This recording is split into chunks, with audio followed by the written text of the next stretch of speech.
first of all, I'd like to thank Venture Cafe for having us. My name is James Eccles, and I'm a director at Life is Art, which is a local nonprofit that helps support local artists. And today, so this is our first one of these. Should be interesting. Hopefully, we'll get this right. Does anybody here, first of all, before we get started, does anybody here need a quick tutorial on Zoom? 2 seconds. Does everybody know how to use it? Okay, we're gonna start by keeping everybody on mute. Maria is going to show us around her studio. She'll talk about her work, and then we'll open it up at the last 10 or 15 minutes to take questions and discuss with her about what she's doing and just the art world in general. Maria Salvadora Perry is our artist for today. Maria, are you unmuted yet? Let me unmute you. Yes, I'm here. There she is. It was by Maria Perry. Hi, James. Thank you for having me here. Absolutely. Thank you for coming. And just so everybody knows, this was very quick. I think we coordinated with Maria in about a week, maybe a little less. And Venture Cafe got us on. We were doing this live when Venture Cafe was live, but since we're all here now, this is how we're going to do it for a while. And hopefully we'll go back to live sessions once it opens back up. So let me tell you a little bit about Maria. And then we'll let her go on. She graduated from the Florida National University with a fine arts degree. She's from Nicaragua, studied in the Sophia Art History and Fine Arts at Florida International University. You have 7 works published, is that right? Yeah. That's awesome.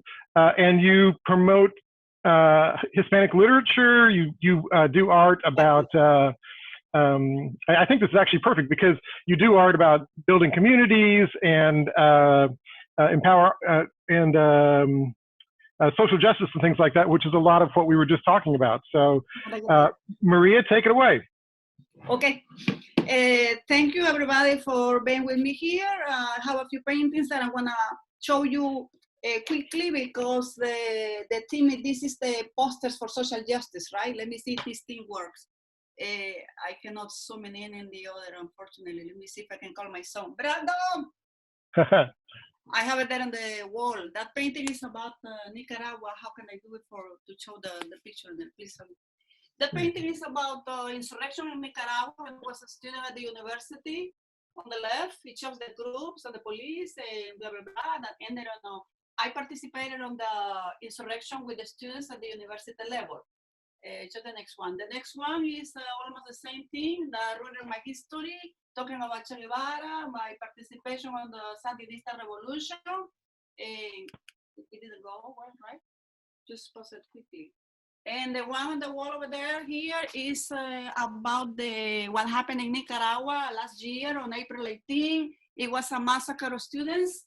And I just make it like a little bit apocalyptic, those horses and an angel. I haven't finished yet. They put it here in the bottom. It's 2 dictators. One is Daniel Ortega, the other the one from Bolivia. Some demons in there, and it's not done yet. I had to put the number of the students who died of the massacre.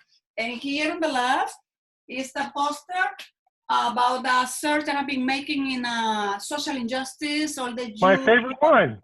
All the Jews who are in jail for things that really don't deserve them to be there, and some numbers, and at the end I put some article for the newspaper, and the issue with one, I don't know if that was somebody who was in politics, who he had some ties with the mafia and drugs, and he never went to jail. And this one I have here is a poem that I make. Let me put it closer, because this is in Spanish. That's my son in there on the picture. I used him. This one is a beautiful poem that I took it to the museum in Isla Morada with the organization the Purple Guild. And that won an award. It's a beautiful poem for another writer that is directed to the youth, that's telling the youth what are they doing, don't this, don't do that, control your emotions, leave hatred and all the stuff, and at the end it has like a nice message. The other one, I began my series of social injustice, and that's like a cry for the youth. That is also a poem. Do I have like 3 minutes to read at least 3 verses? Absolutely, go ahead. Yeah, it goes like that. Fetiches and violence. I want to find a place where I can be, a place where I can find my dreams. I dream of a place of peace and justice, a place of hope with just jobs, clean politicians, clean justice. Mother, embrace your boys crying. Pray they don't become engulfed by violence under the system, hatred, injustice, ignorance, unjust laws. No more life lost by the police hands, no more blood tainting. That's part of it. And at the right side, there is a prayer. The one next to it is a research that I did again on all the youth who have died in this country while they were unarmed by police hands. And I have names in there. Wow. Yeah, and one of those is Can you here. say that again, Maria? That's the names in there are all the people who have had their arms broken? The names are some people that were on the news, and it broke my heart. One child, 15-year-old, and he was killed by the police when he tried to rob a Walgreens. That week, his father was on jail. It was close to Thanksgiving, and he was killed in a very, very, very gruesome, brutal way. And that one in there is about human rights.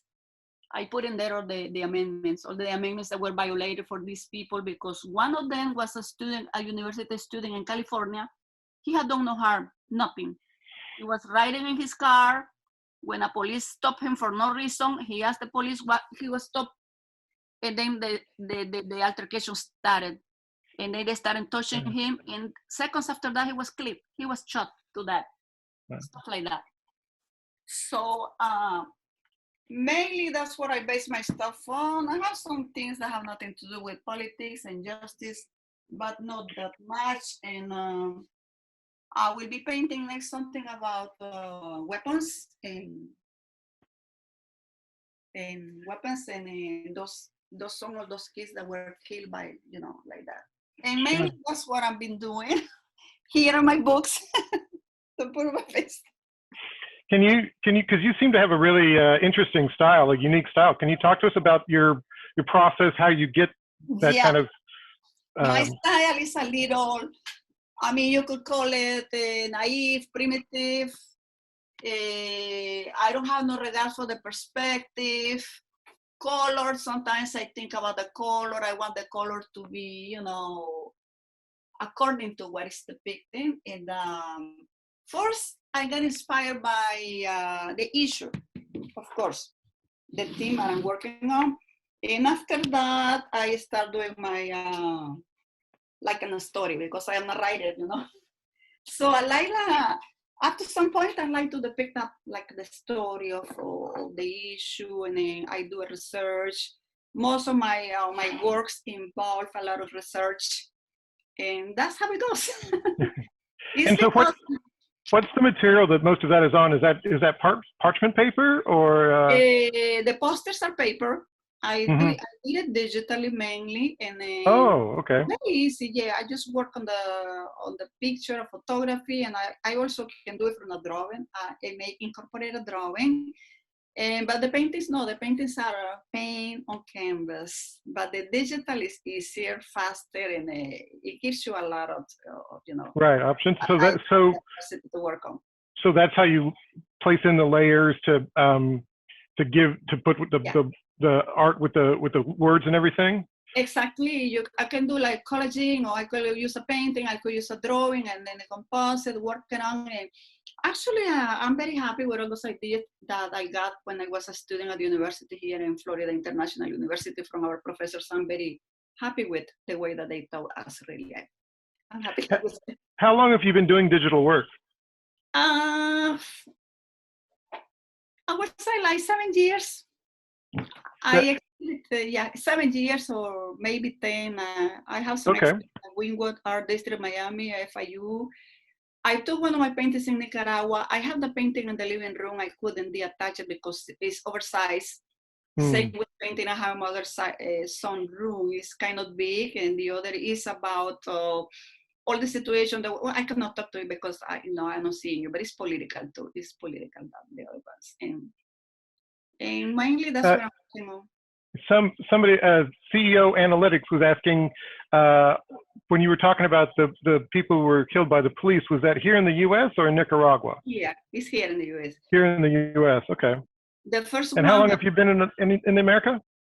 I've been living here since 1988, I Oh, think. wow. All I the think time in Miami?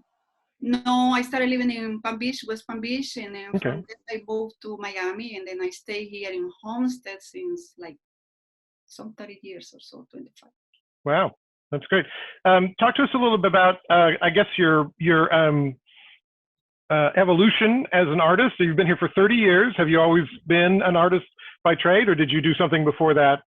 Actually, I could not say that I have developed my array of work the way it was supposed to be, because when I started studying, I had my two little kids and I was, living on my own. It was very difficult. It took me long time to study, to finish with my children, and then the financial stress.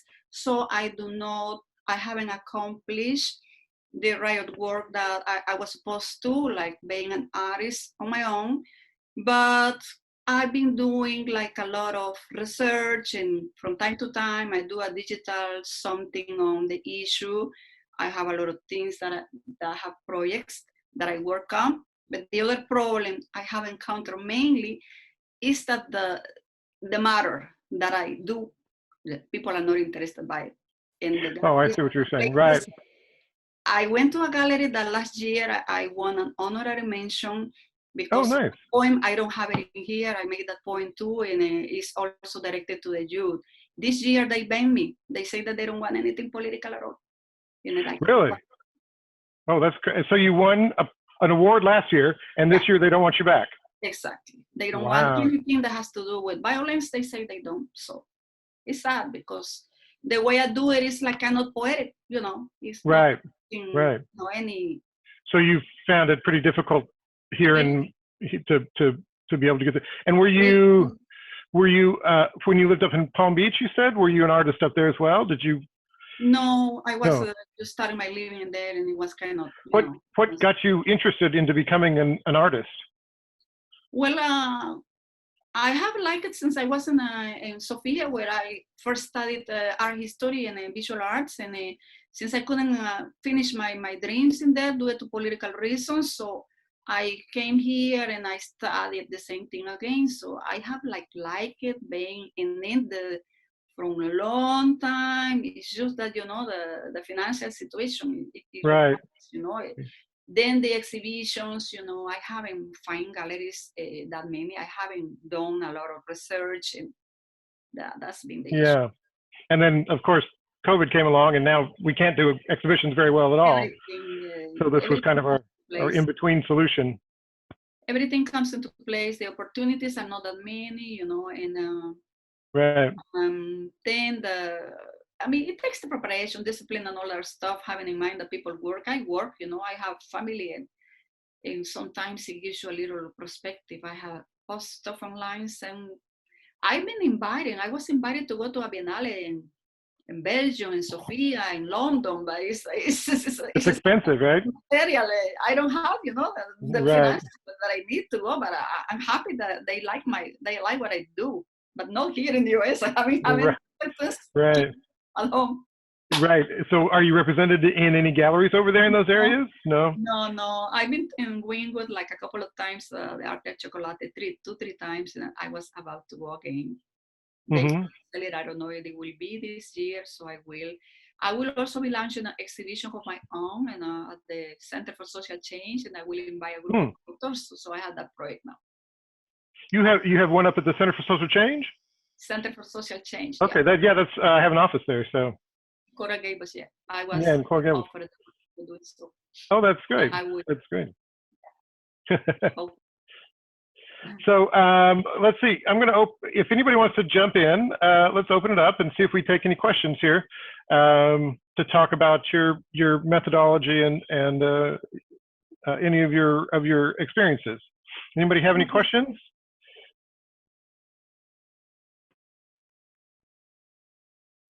Maybe with the Biennale they'll do additional expositions.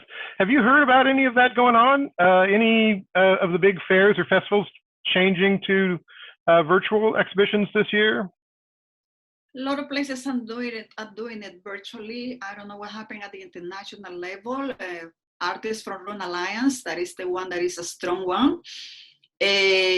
I think that we could do that online. I'm going to contact them because with that you connect with other people and we exhibit the stuff and they announce it everywhere. Yeah, can you read us another poem? Do you have any poems there? Oh, yes, I do. Yeah, please.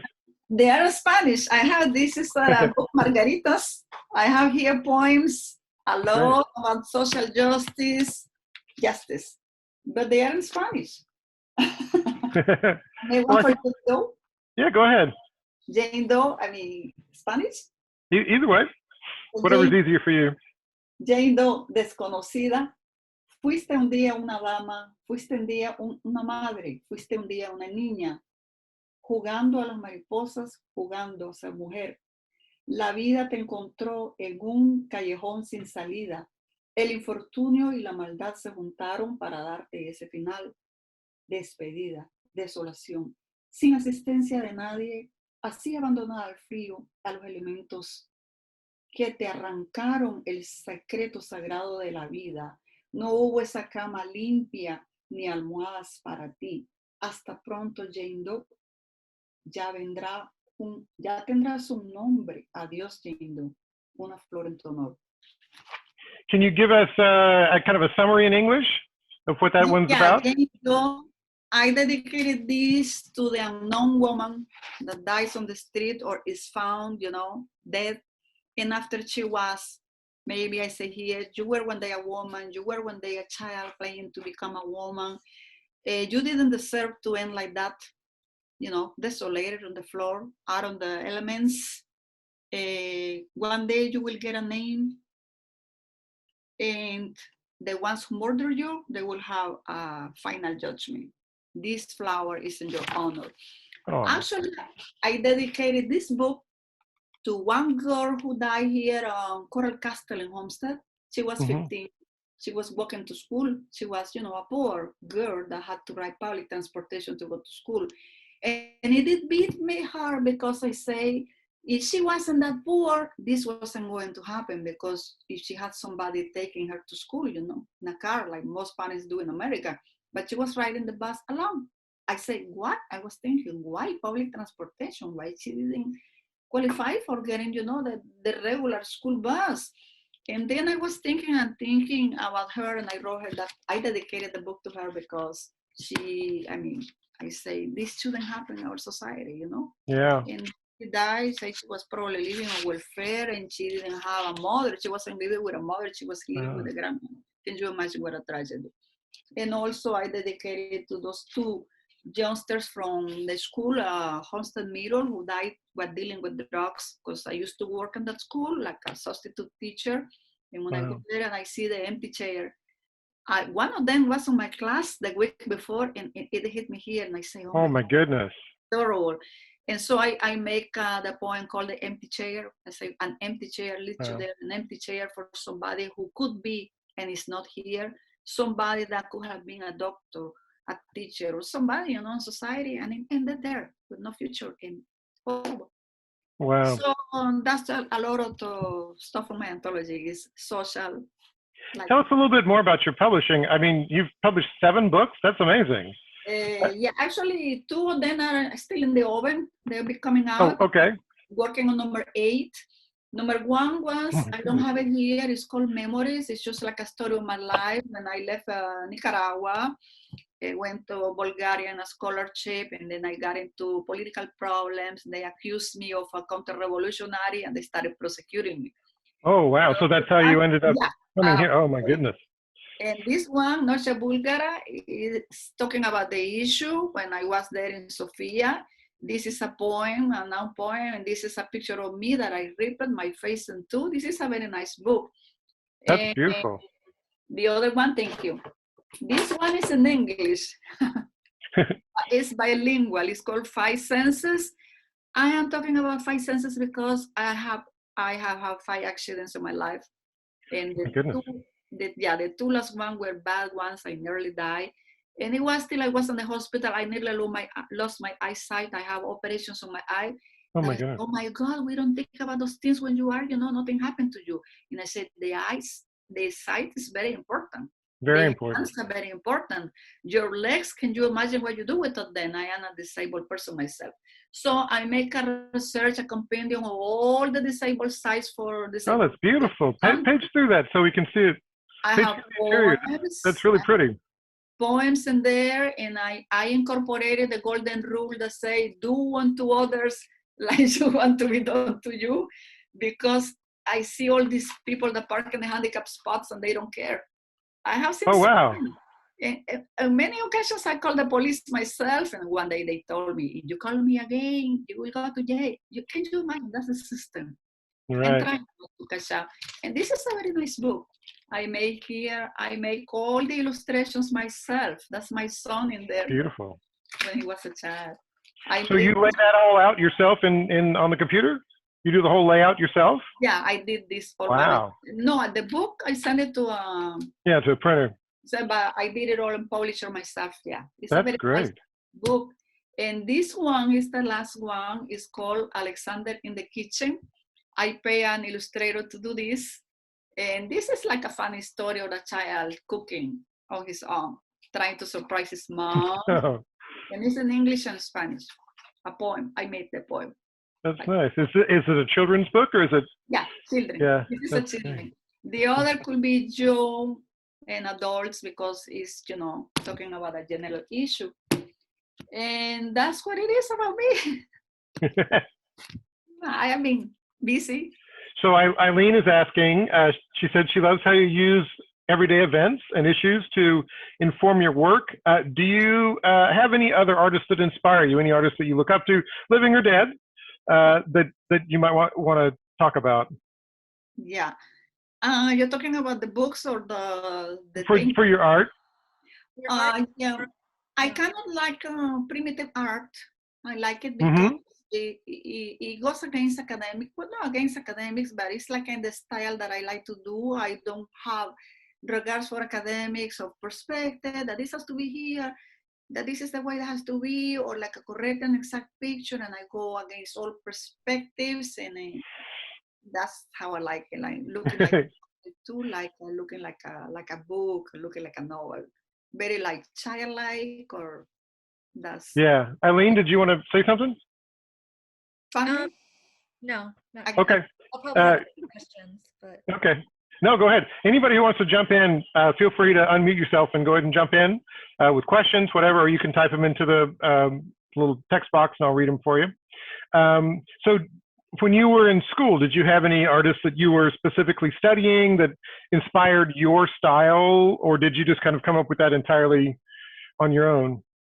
And well, we have an array, or we studied all the history of art from the contemporary, but I like it many Americans.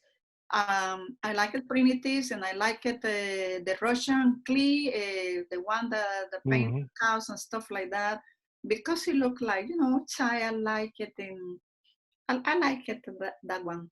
Particularly, I'm not looking into one. Mainly, my line of work is like a college. Like I like to put a lot of stuff together, like crumpet, like some like those things. Like I have all those horses in there, and it looks like they are floating. Then I add more as I'm thinking, because that's the way my mind is thinking with all that clutter that has to come.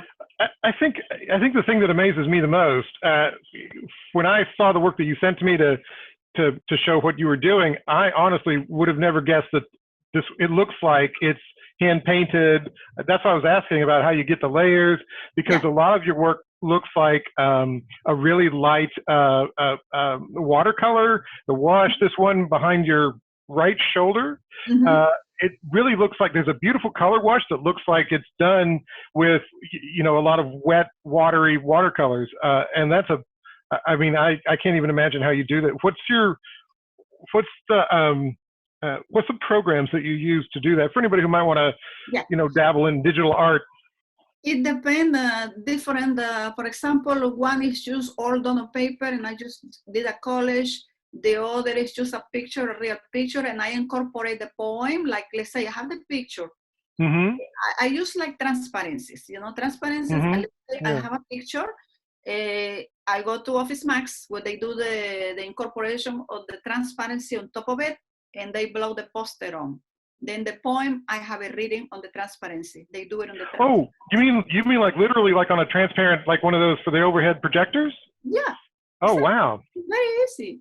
It's very easy. It's It just doesn't sound easy to I me. learned that at the university. Yeah, those professors that I had, well, they were amazing. And we were having all those workshops with, before when I used to have my projector, I'm feeling sorry because with the projector, it was so quick and it was looking so nice, so professional, so perfect. With the projector, you can do things that you can never imagine. You can have one That's projector, great. two projectors at once, and you can have a painting. You can do million of things with the technology today, believe me. I Today, you love can paint so how you've incorporated all of that, different exactly. technologies. That's great. And the one that you like with the wheel, they look like a target, that's just a collage of the black figures. I put it in there. Mm-hmm. The target is a transparency, and all the other, I with my hand, I put all the things because I couldn't go with the typing in a circle like that sometimes. Right. Just That would be hard. play with the objects. Yeah. Great. Digital is wonderful. I love it. That's It's quick, cool. it's easy, and you can prepare an exhibition in 1 week with digital. You Wow. have a lot of works. Yeah, painting is the one that takes a little bit more time. Eileen, did you have a question? Maria, Oh. hello. Go, Simon. Hi. I'm Simon. Hola. Amazing your job. I really appreciate that. Thank you. Every kind of art. I'm singer. I'm guitarist. I do songs too. But I want to know about how you can overcome this making art, this transition between making your amazing art, between pain and this pain that you represent there. This transition, how you can do this transition between pain and art. When That's you the say question. paint and art, are you talking about the same art or you're talking about writing the books? Yeah, also the pain, the painful moments or war or death, and then you make this transition. This is amazing. Yeah, that kind of thing. If I understand your question, sometimes it's really hard because when I did that about the issues in Nicaragua, let me tell you that I spent like this whole summer depressed. That thing was so hard, so strong to hear about those killings in my native country and seeing all the tweets that they were sending me, and there was nothing I could do. And I was hurting, and I was afraid also for a family I have over there. But it gets overcome with, doing things in your daily life, and then you have to realize that you have to continue living, and then you have to overcome, no matter what. Do you find art is a release for you or at all, or is it just your way to kind of communicate your feelings? It is a relief. It is a beautiful tool that we use to communicate our insights, and we can use it for a variety of things, to educate, to inform, to help with issues and stuff. Like, for example, I also do paper mache, and I was an artist in residence 1 year at the Mount Conservancy where I did paper sculptures. I made a golden lion tamarin, and that was wonderful. The students did like that. Great. Did somebody else have a question? Yeah, I had a two-part question for you, Maria. Okay. The first part is, I guess, going back to, you won an award with, I guess, this gallery or competition or something, or this fair last year, and then they said, oh, we don't want you to come back this year unless it's not political. So Exactly. one, like how often do you kind of encounter those types of, hindrances or, people saying, no, we don't want you anymore for X or so reason? And then two, how do you overcome kind of that, it's censorship in a way in terms of like not showing your art because of a certain subject matter? How do you, overcome that?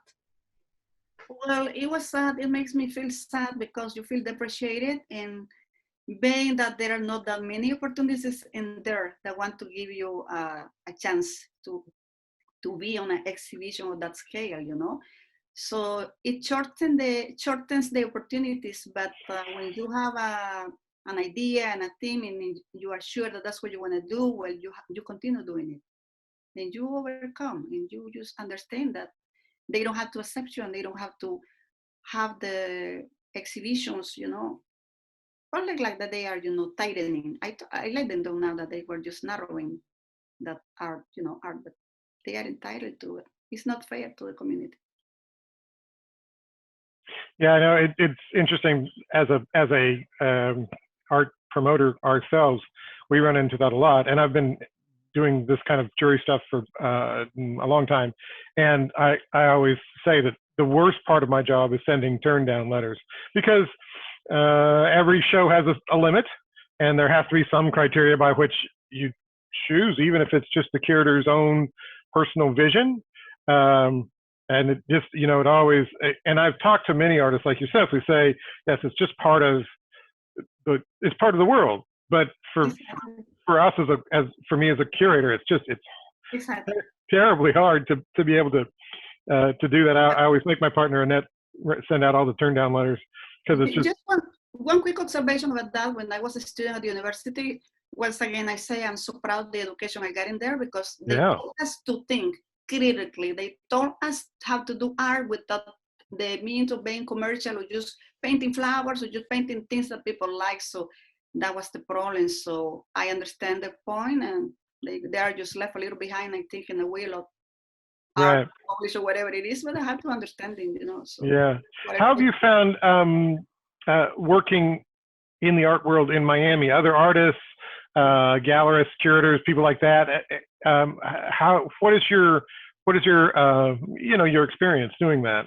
Unfortunately, I haven't been much into it, because since I live in Homestead, it's like I got into I will say, did you ever read Garcia Marquez, into the island that is forgotten or something? I got taken to this spot, and it swallowed me in. So that's like my life. But I loved it when I was a student, and sometimes I was going and exposing. I went to the underground. I was invited to go and paint on walls in there. And actually, what I wanted to do was to go to Coral Gables and nail on the trees in there, because they say it's against the law. But I went when do you remember this organization that came downtown and everybody was protesting? I forgot the name against. What's the name of this thing that has to do with the commerce everywhere? I forgot. So I went there. Oh, yeah, I know the one you mean, yeah. With my camera, I almost got arrested, because they say, well, I walk with a can. Why do you have a can? I say, nothing. I used to walk. Why do you have a camera? I say, if you move ahead, you're going to be shot. And I was terrified for the first time in this country. I said, oh my gosh. I thought that Nicaragua was something far away, but no, I said, oh, it's here, and it's real. I got some throttle pictures. The students were throwing paint, and they were being arrested. So, and then they closed transportation. They took the metro down, and I said, oh my God, I'm trapped. What am I gonna do? That was one of the occasions when I was trying to participate in the, I was going to make a video, but it couldn't. They didn't let me pass. They didn't. It was against the law. So something was happening. Was that when the World Economic Forum or something like that was here? The Big 16, whatever. Yeah. Yeah, and I remember that. Pictures, and the students had masks on, and they were running, and there were helicopters going. I say, oh my God, what a moment just to come here. That was downtown in downtown Miami, right? Yeah, many years. Yeah. Wow. Exactly. That's crazy. Exactly. Got about 8 minutes left. Can we go around and just have everybody introduce themselves really quick and talk about if you're an artist or your experience as an art enthusiast? Do you guys mind if we do that? Yes. Okay. Okay. We're going to start with you, Simon, since you're top left of my screen. Okay. Simon, tell us a little bit about yourself. Also, yeah, I have 10 years maybe writing music. I like to play my guitar, and I play piano too, a little by ear, not notes.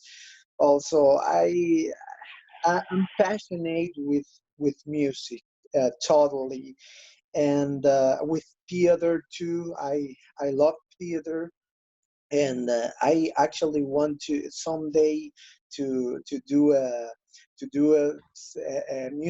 musical like for the 80s or something like that. Oh, it's And fun. yeah, I I actually love that. I love music, and yeah, I'm trying to do English music right now. Some kind of songs. My genre is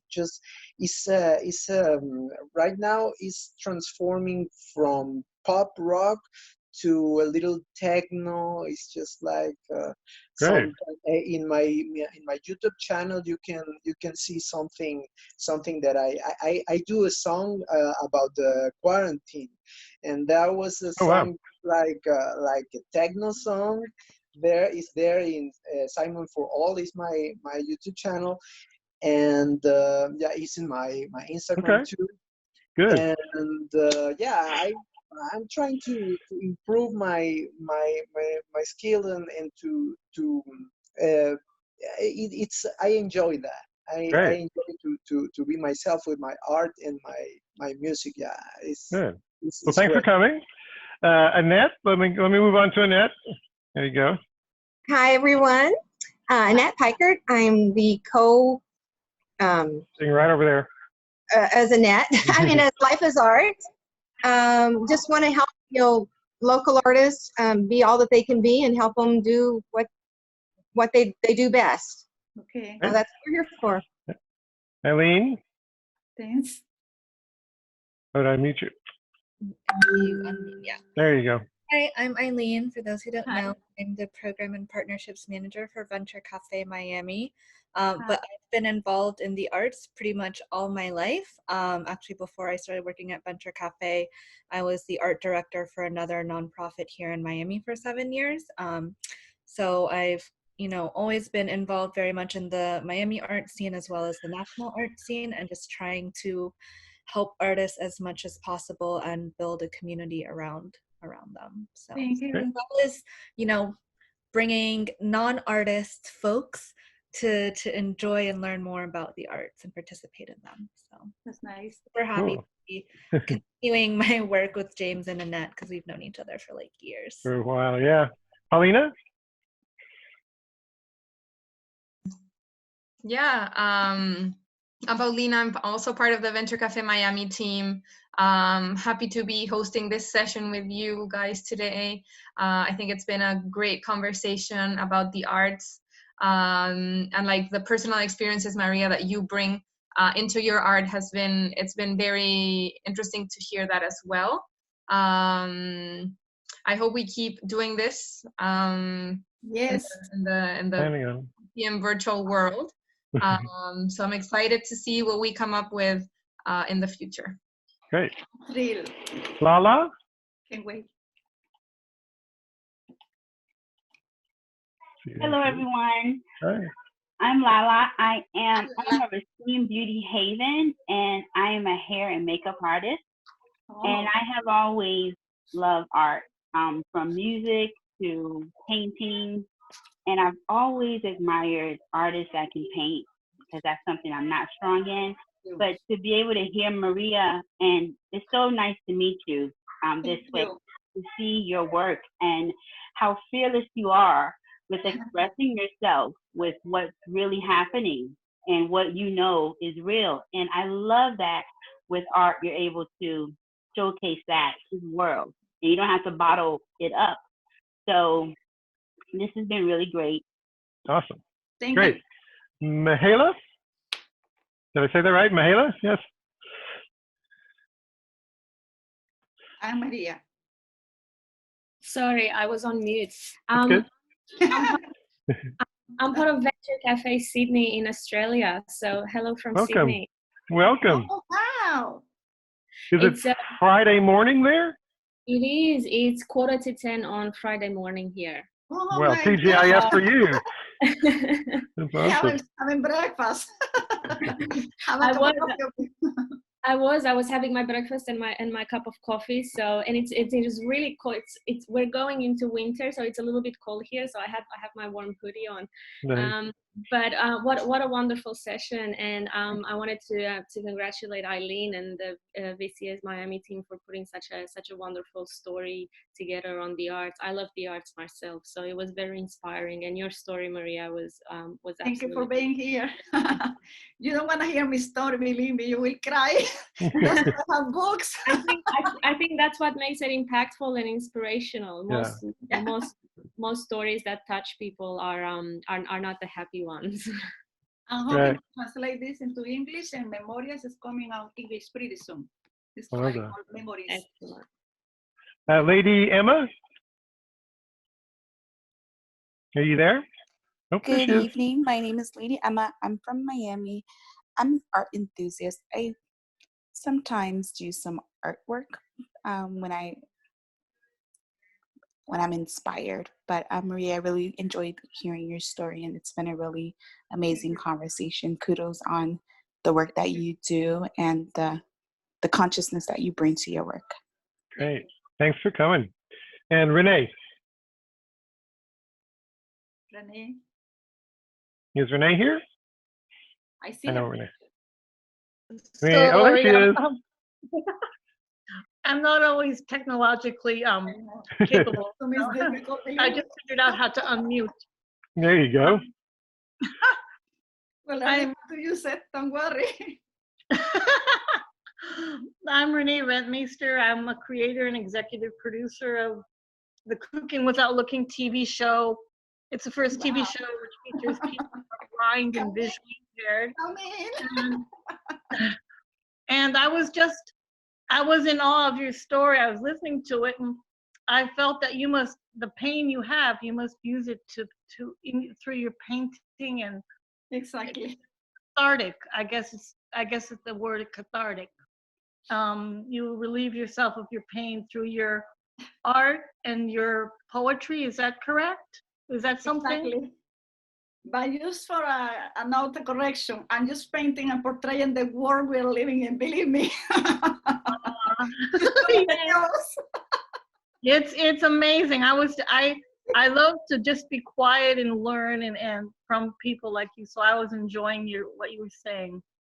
But thank you. This has been a wonderful evening. You're welcome. That's why I put that word in there, because otherwise everything screams anger. And Maria put her, we got to roll because we're about 1 minute left, but Maria put her her website in the chat so everybody can grab that. We also have it on our website, and I think it's on the Venture Cafe thing. www.amiraperry.com. There you go. Thank you so much, Maria. Thank you for everybody for coming. And we are doing this weekly, so come back next week for a new artist.